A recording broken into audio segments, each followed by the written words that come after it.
Hello all. Well, a lot going on. It's getting close to that holiday season for everyone, for people that are into the holiday season. Let's go on over to the news, and we're going to have a bike ride today as well. So there's a disease out in the ocean called wasting syndrome. It's affecting this type of starfish right here. On October 28th, it was reported that dead starfish were showing up from Oregon all the way to Alaska and also in New England on the East Coast.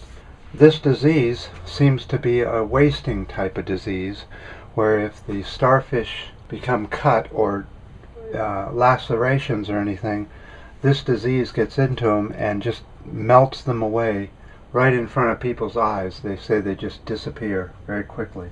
On November 5th, 95% of all this type of starfish in some of the tidal pools were wiped out. By November 12th, 100 more dead on shore in Oregon, and on December 10th it was discovered that this wasting syndrome is all the way down into Southern California, which is now losing 75 to 95% of all these type of starfish. It's also affecting other starfish. The starfish feed on mussels, and because there's so few starfish anymore, the mussel population is now starting to explode. So this story isn't over yet.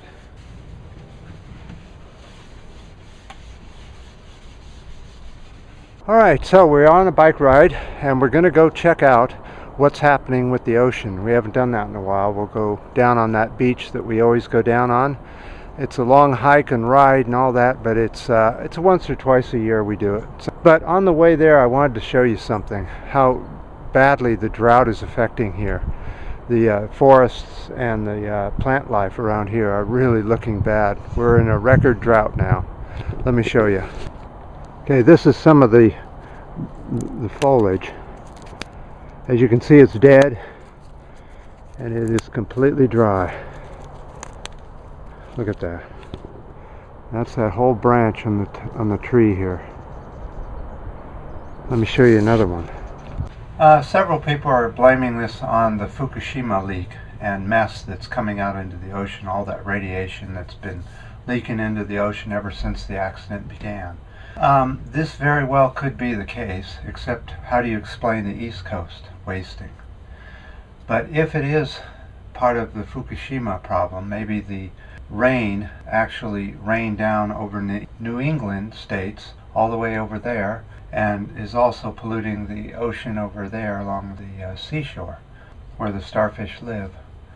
There's a good video out there one of our bloggers puts out about Fukushima, and I'll put the link down into the description bar, and he gives a weekly and sometimes bi-weekly report on what's going on in Fukushima. It's pretty good, it's very accurate, and we need to do everything we can to try and fight the new rules that Japan has come up with, whereas if you say anything about Fukushima, you can become imprisoned.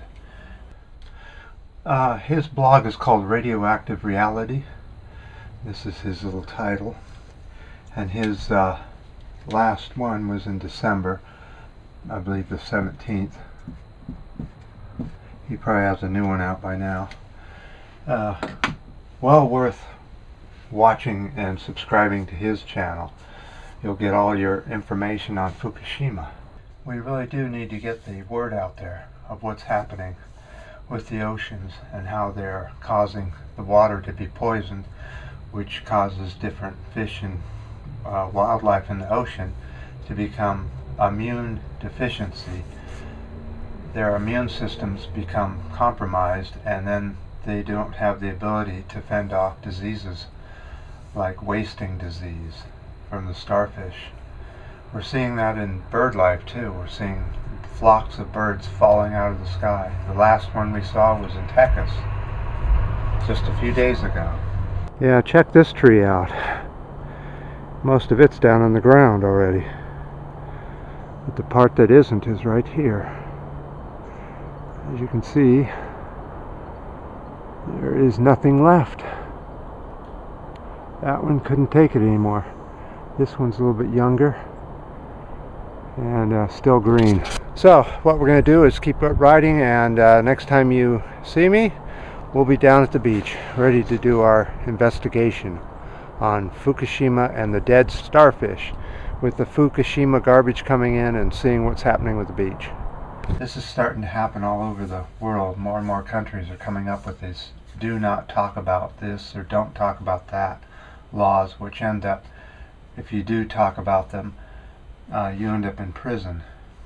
Okay everyone, I can't get down to the beach. There's a tree in the way. I don't feel like moving it. So I'm just going to show you what's happening down here on the beach. And I don't see any garbage at all.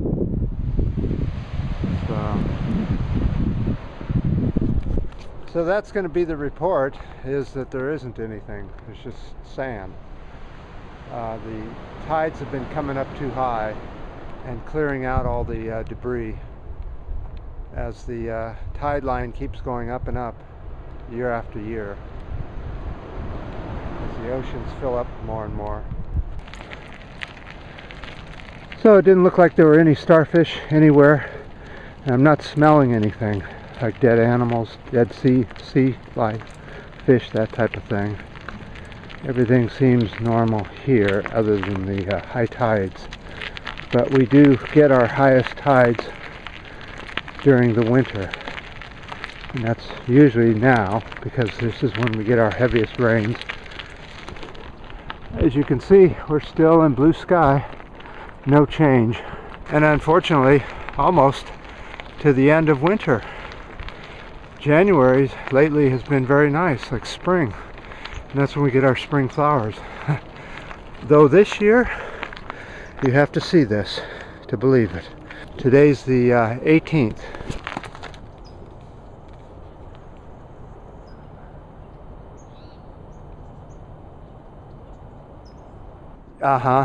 Yes, spring flowers. Already, December 18th, 2013. Winter's probably considered to be over now. Though you can sure see a lot of dead, dry trees. Let's take a look here.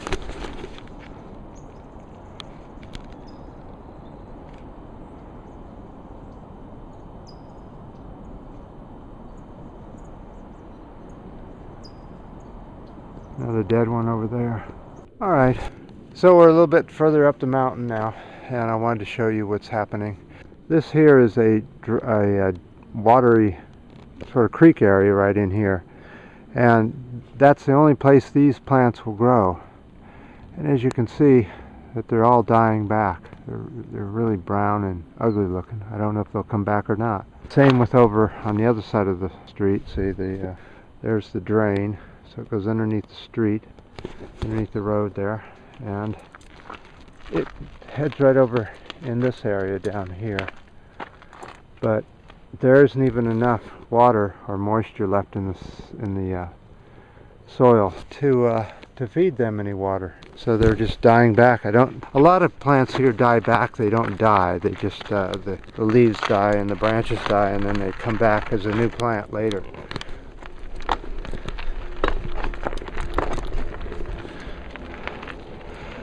I wanted to sort of getting completely excited over something. It's the fund drive for the new eraser. It's going to be quite a fun drive. Just think of it. It's going to have the math. It's going to have the history. It's going to have it all. And why is it that whenever I do a video, there has to be a jet overhead? It's just, we have so many noises around these days. So that's something to look forward to. It'll probably be a two videos over the next couple weeks, and we're going to raise enough money to buy a new eraser. And here we are at the next spot. As you can see, they're now cutting the trees down that are dead. This was just cut down the other day.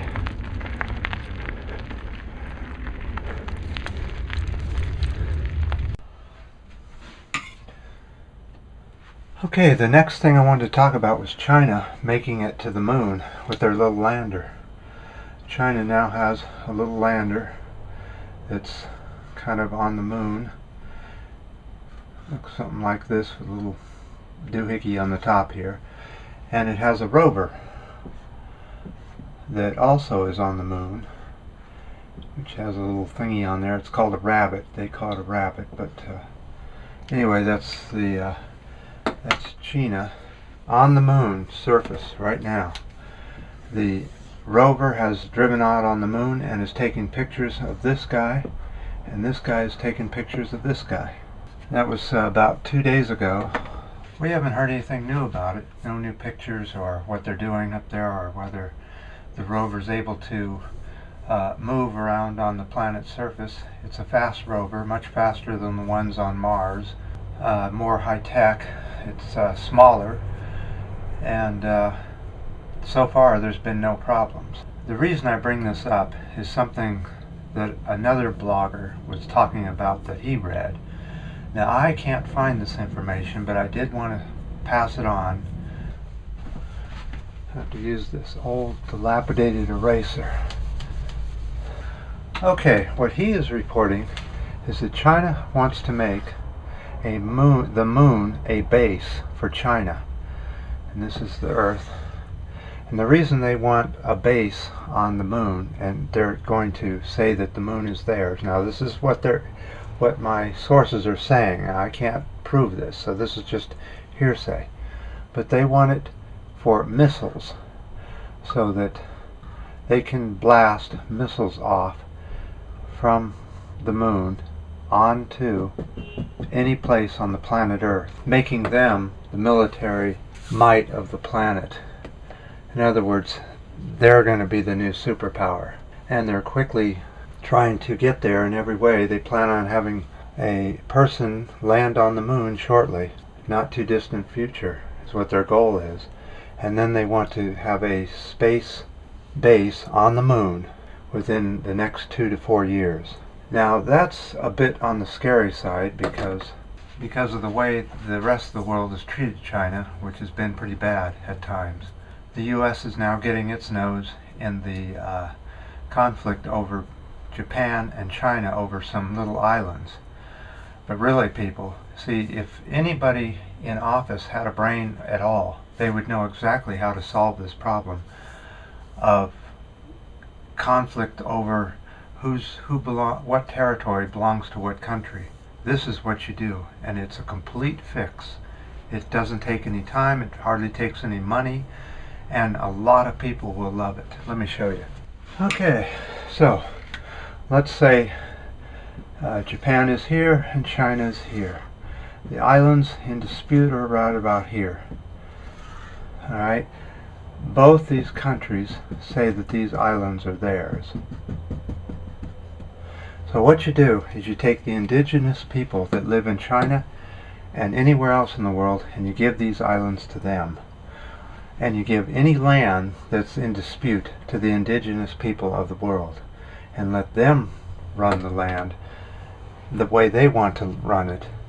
And it's totally theirs to use as a refuge for birds and wildlife, hopefully, with some small places, some small towns that they can live on. But that is how you solve the problem. You don't have to shoot anybody or flex your muscles or any of that kind of manly stuff. You just give it to the indigenous people of the world. There's probably, what, about 2% of all the lands on the planet that are disputed, so that's all you have to do is just give it to the indigenous people, and they have it to do with what they want and to have their own country.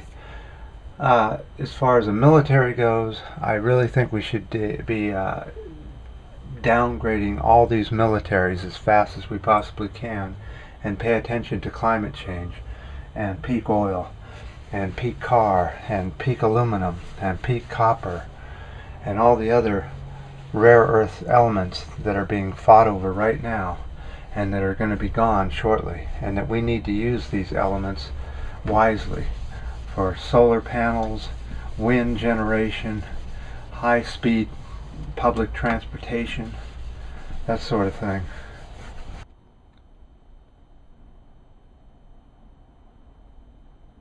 Okay, we'll have to go over to the board to explain how I get my information. Okay, if I'm talking about, let's say, MPG, which is miles per gallon, well, that's only used in the US. Europe uses different types. They use the metric system, whereas we use the non-metric system in the US, decimal system. So anyway, so let's say I'm talking about MPG. So what I'll do is I'll put in many keywords in Google and get many pieces and parts of information, and I'll put these two together and come up with some information. I'll put these three together and come up with some more information, and then maybe something out of here and come up with more information, and then do my video like 1, 2, 3 on that particular subject. But there's so many different places I get my information, because I like to check, and I also like doing the math to make sure it's done right. So, such as in MPG, miles per gallon, the way the EPA sets, or the standards are set up in carbon. So whatever comes out of the tailpipe, you know, how many parts per billion or parts per million, whatever they use, of carbon particles that are mixed in with other particles, right, such as soot. That's another thing they use to determine miles per gallon. So you have to take this number and then you do some math to calculate your MPG. So it's a lot more complicated, and to find out this information you may need, let's say, 5 different sites, you know, to just get the math to figure it out. It's not a very good idea to just go to a site and just repeat what that site has. You sort of want to be different. You don't want to be exactly the way they are and just read off stuff. It doesn't, you're taking their word for it. Whereas if you research everything yourself, you know, so that's why I don't put where my sources are, because there's too many, and I'd spend all day putting up sources, and not all the sources are on the internet either. I hope that helps, and thanks for the comment. Okay, and last, we have some really exciting times coming. We are going to have a fund drive for the eraser. I seem to have left it somewhere, but I found it. This is all we have left. That's our total supply of eraser. We used the very last bit of it. We still have this much left. But when we're talking serious erasing, like on the board, it's time to replace the eraser. Now, it's been a year since we replaced the last batch of eraser. What we're going to do this time is we're going to do the math. We're going to do the construction, we're going to talk about it, and we're going to do the economics of the eraser and how it plays with using it on the board. Now, we don't know how many more uses we have for it. As you can see, it's streaky, and what's there left, it's really lame. So we're going to have a couple of fun drives, one for the eraser, one for a new computer. So we're going to have the inexpensive fun drive and the expensive fun drive. You guys are going to love it. So for the eraser's sake, please click on the fun drives which are coming. There'll be 2 of them. It'll say fun drive for the eraser, and see if there's something you can do to help. If you can't put a few pennies in the kitty, then go ahead and spread the word that we're looking for people to help with this fund drive to replace the eraser. That's just not going to last very long. And what do we do if we don't get enough funds for the eraser? I can't imagine. But look what's over on the board. Well, on the board now we have our fund drive, and we hope that we can at least get to 40 cents. But our overall goal might be $10. If we can get up there, it's probably going to be between $6 and $10 to replace the eraser. Now we know this is going to take, we have 103 subscribers. Now out of that 103 subscribers, okay, so that's going to be about 6 cents per person. So out of 103, we should be able to reach our goal of $10.